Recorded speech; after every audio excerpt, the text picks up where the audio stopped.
Assalamualaikum warahmatullahi wabarakatuh. Sedulur-sedulurku semoga sampean sehat ya. Saya ingin bercerita sedikit tentang novel Hidup Ini Keras Maka Gebuklah. Ini nyaris satu-satunya novel yang saya tulis, walaupun akhirnya harus saya tulis secara sequel sampai seri yang kelima sekarang ini. Kalau Allah mengizinkan sih, saya target saya sampai 7 seri. Seperti Harry Potter itu. Tapi bukan karena pengaruh itu. Ya, saya terkejut kepada Dragon Ball, kepada Naruto, kepada yang stamina mereka dalam menulis luar biasa. Jadi ada mood, ada kreativitas yang ternyata bisa tidak habis-habis. Tidak hanya tergantung perasaan dan emosi kita saat berkreasi itu.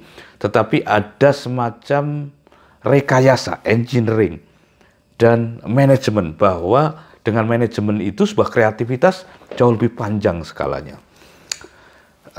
Mungkin saya akan menceritakan ini beberapa bagian nanti. Saya tidak tahu berapa bagian yang akan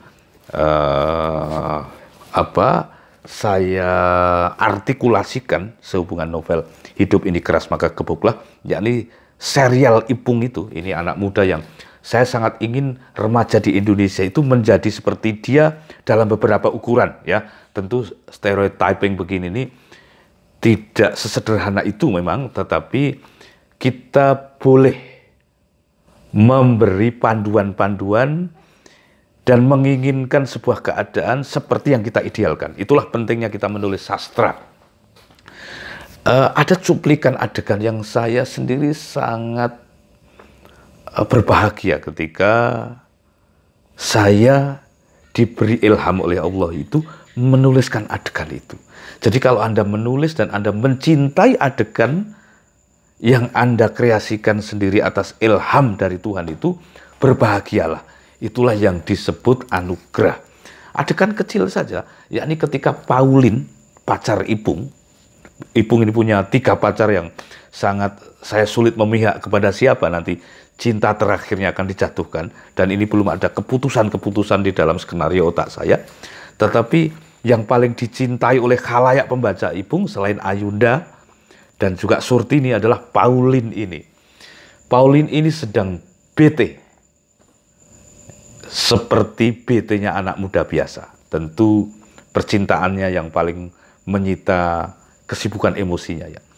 Dan ia memiliki sopir kesayangan yang sampai tua tidak dipensiunkan, karena legend sopir ini di dalam keluarga Pauline namanya Pak Dal. Dalio Petruk, tinggi langsing, kurus ya. Itulah kenapa disebut Dalio sambil embel-embel Petruk. Saat-saat Pauline sedang bete ini, di dalam perjalanan keduanya terdiam. Karena terdiam, Pak Dal ini ingin membunuh suasana dengan menyanyi lagu kesukaannya. Yang untuk generasi Pauline ya, itu adalah lagu-lagu yang sangat old crack, sangat jadul itu. Yakni lagu Kus Plus era-era mungkin awal 80-an. Itu pun Kus Plus yang tidak mainstream karena pop Jawa ya. Kus Plus punya pop keroncong, punya pop anak-anak, dan punya pop Jawanya. Saya tidak tahu apakah Kus Plus punya pop Batak. Yakni apa itu? Tul Jaina. Nah, Tul Jaina itu liriknya menurut saya parodis, karikatural. Nah, Pak Dal ini salah timing ketika menyanyikan lagu ini.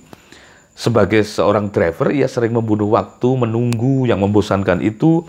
Kemudian memang dia butuh mengisi kesepiannya, blank waktunya itu dengan kompensasi-kompensasi yang sangat dia. Salah satunya adalah menyanyi khusus lagu kesayangan yang judulnya Tul Jaina ini. Silahkan Anda Anda cari di YouTube itu bagaimana lirik Tul Jaina ini. Saya akan mengutip sedikit saja bahwa di situ ada penggalan lirik emping melinjo di pangan asu. Saya benar-benar menikmati aspek karikatural lagu ini ketika emping melinjo itu di pangan asu itu. Nah, karena dinyanyikan pada saat timing yang tidak tepat, Pauline ini sangat kesal. Saya ingin ekspresikan itu dalam bahasa Jawa karena itu mungkin lebih situasional dengan emosi saya. Kira-kira kalau dalam bentakan sehari-hari, menang. Lagu apa kuwi? Tentu di dalam novel itu dalam bahasa Indonesia ya. Kira-kira, diam, lagu apaan tuh? Pak Dal terkejut dan diam. Walaupun dia juga sudah terbiasa dibentak-bentak oleh Ndoro putrinya ini, tuan putrinya yang dia sudah mengawalnya sejak dia bayi, sehingga bentakan-bentakan ini juga menakutkan, juga tidak. Tetapi kaget juga bahwa ia salah hitung timing itu, terdiam. Pauline ini memang marah dalam pengertian sebenarnya. Kenapa saat-saat dia sedang muram begitu, Pak Dal tidak sadar waktu. Tapi Pauline ini adalah anak yang sangat lembut hati. Melihat driver kesayangannya itu takut, sedih, dan kaget. Ia melihat dari belakang. Dia duduk di belakang. Pak Dal mengemudi dengan raganya yang kurus, dengan kepatuhannya yang sangat tidak terbantahkan, dengan sebuah kesejarahan yang sangat panjang di keluarga Pauline, iba Pauline ini. Karena ibanya itulah ia ingin konsolidasi, ingin melakukan perdamaian, tetapi tentu jaim ya, sebagai anak orang kaya, sebagai tuan putri, sebagai bos yang biasa memerintah dan membentak-bentak itu, untuk merasa bersalah begitu saja jaim. Masih dengan gaya ketus ya. Dan Pak Dal sudah hafal gaya ini. Lagu apa tadi itu? Dengan takut-takut. Judulnya Tuljaina, Mbak Pauline. Apa itu judul kok aneh begitu? Oh, ini lagu Gus Plus album lama. Coba nyanyikan. Kaget Pak Dal. Tetapi ia tidak bisa melawan perintah. Nyanyilah Pak Dal itu. Nggak usah semua lagu. Cukup yang lirik itu saja. Yang mana Mbak? Yang dipangan asu tadi itu. Oh, empeng melinjo di pangan asu. Artinya apa itu? Ya ada empeng dimakan anjing, Mbak. Nggak mungkin ada asu makan empeng. Intinya, Pauline hanya ingin berdamai sebetulnya kepada Pak Dal itu.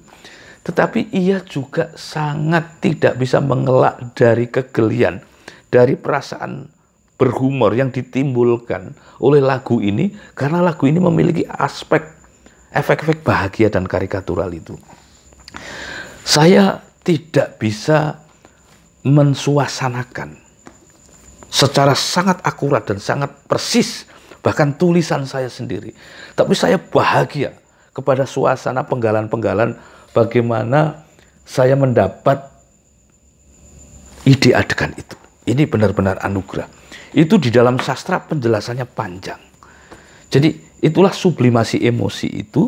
Anda ingin menceritakan soal-soal yang semestinya di sana rumit menjadi sederhana karena ada sebuah metafora, ada sebuah alat bantu yang bernama adegan itu tadi.